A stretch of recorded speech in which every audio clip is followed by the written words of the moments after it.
Gotcha. That makes perfect sense.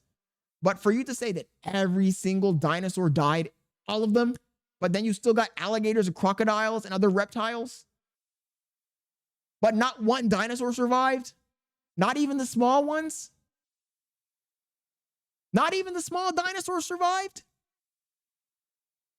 But you got avian birds, they survived. You got cold-blooded animals, they survived. You got rodents, they survived. But no dinosaurs survived. Do you not find that ironic? It's pretty fishy if you really think about it. I've always thought some stuff just doesn't add up, man. It's kind of weird, but it might just be a coincidence, but it is kind of weird. It is kind of weird. He says, Marv says, don't really care. So long as they don't attack while I'm still alive, it's none of my concern. You know, the craziest thing, Marvs, is I got mixed feelings about that, bro. Sometimes I think like, man, I kind of do want them to attack. At least if they attack, you know the truth. You know? If the aliens come back and attack, at least you know the truth. At least you know, okay, shit, I'm gonna die, but at least I know that we're not alone in the universe. I got one question answered. It's kind of a 2-for-1. If aliens show up and they start fucking shit up, you got a 2-for-1. You know that God isn't real, or at least the God from the Bible isn't. And you know that we're not alone in the universe. You got a 2-for-1. That's the way I see it. I know that's a crazy fucking take, but that's the way I see it. I'm like, oh, well, okay, well, at least you answered 2 of my fucking questions before I die. But then again, you guys know that Scott Leonard's a bitch ass nigga. I'd probably turn myself into the aliens, bro. I'd probably be like, yo, hey, shit, the new overlords have arrived. What do my new alien overlords want?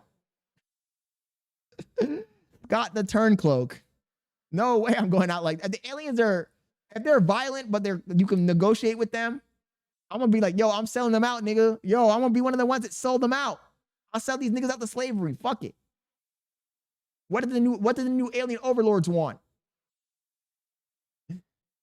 He says the God thing is iffy to me, but I definitely believe we aren't the only ones. Kanai, when I say God, I don't mean the God in the sense of like a creator or all powerful being. I mean like the one from the Bible. That's what I mean. Because I mean the religion doesn't say anything about aliens, bro. So it makes the whole thing come into question.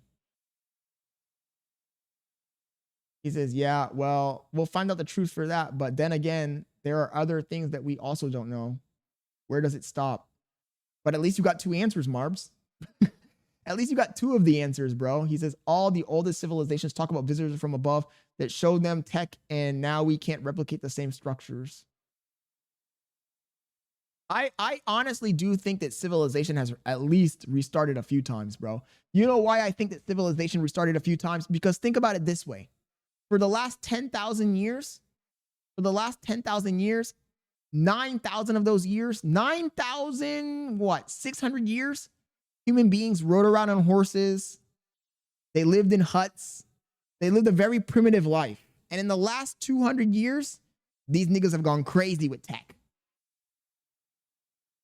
So if human beings were able to go in the last 200 years, they went from riding around on horses to driving around in cars and flying fighter jets. In 200 years, we've been on this planet at least for 300,000 years. You're telling me that in those 300,000 years, there was never any group of people, any civilization of people that were able to achieve any type of technology? That makes no sense. You're telling me that in 300,000, 400,000 years, not one group of human beings ever achieved any technology, but then in the last 200 years, we achieved all of this? I'm talking to you guys from the privacy of my house through the internet? Does that make any fucking sense? And if so, what the fuck changed?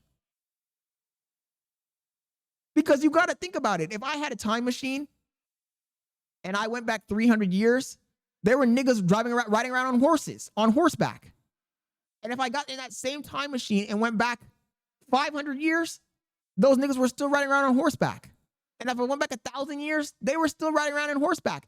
And the difference between a guy who lived in the 1st century and a guy that lived in the 5th century is marginal.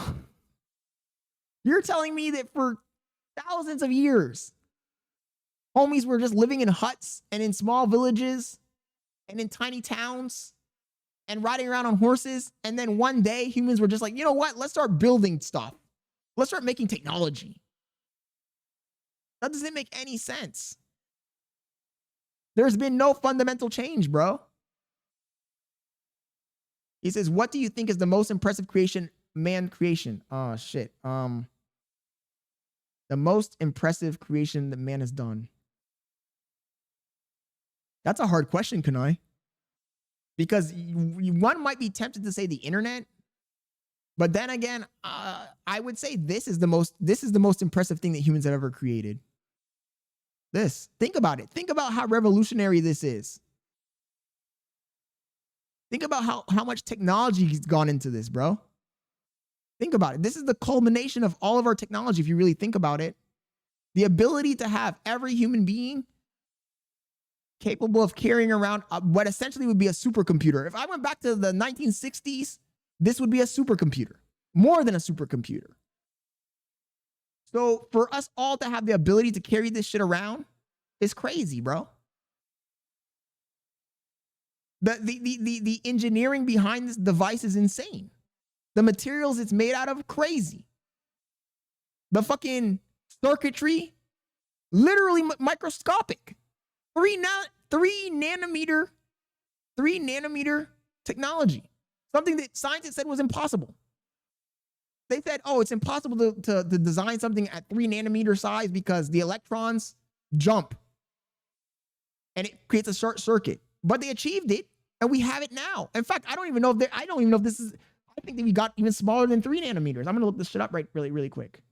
Let's see what nanometers we're at right now. They said it was impossible, but Apple proved them wrong. 3 nanometer technology. Let's see.